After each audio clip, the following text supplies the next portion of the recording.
লাইটিংয়ে কিন্তু ভালোই লাগছে দীঘার জগন্নাথ।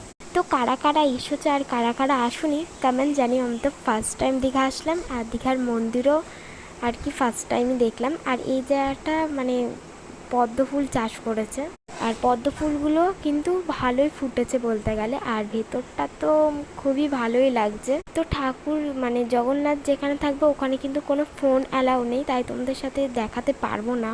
তো অনেক জায়গায় কিন্তু ফোন অ্যালাউ নেই, ঠিক আছে, তোমরা আসলে বুঝতে পারবে। আর এই যে এখানে নারায়ণ আছে, তো এই জায়গাটায় আর কি ভিডিও করতে দিয়েছে। তো মূর্তিটা কিন্তু ভালোই বানিয়েছে বলতে গেলে, আর চারিপাশটা কিন্তু লাইট দিলে তো ভালোই লাগছে। তো এটা হলো নারায়ণ। তো এরপরেই জগন্নাথ আছে। তো পুরীতে তো একদমই ফোন অ্যালাউ করে না, তাও তো এখানে ফোন অ্যালাউ করেছে বলতে গেলে। আর লোকের ভিড়টা একবার দেখো তোমরা।